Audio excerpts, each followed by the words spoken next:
আমার বাড়িতে এখন প্রায় অতিথিসহ ৫ জন সদস্য। সবাই প্রচণ্ড দয়ালু আমার প্রতি। সবাই চাই এই গরমে যেন আমি এক তরকারি বেশি রান্না না করি। প্রথমে বলি আমার বরের কথা। তিনি এসে বললেন, রূপা, এই গরমে একদম বেশি রান্না করবে না, তোমার শরীর অসুস্থ হয়ে যাবে। তুমি এক কাজ করো, তুমি একটু ডাল আর একটু সবজি করে ফেলো, তাহলেই চলবে। তারপর আমার দেবর এসে বললেন, বৌদি ভাই, একটু চিকেন রান্না করলেই তো হয়, আর কিছু দরকার নেই, একটু চিকেন করো তাহলেই চলবে। ননদ তো এসে বললেন, বৌদি, এই ২-৩টা তরকারি গরমে করার কি দরকার বলো তো, তুমি একটু ভর্তার একটু ভাজি করো না, তাহলেই চলবে।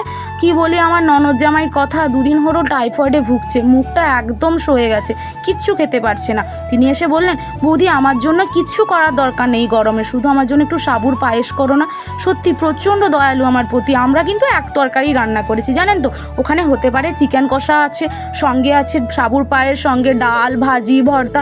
কত ভালোবাসে বলুন তো আমায়। এই গরমে আমাকে এক তরকারি বেশি রান্না করতেই দিল না।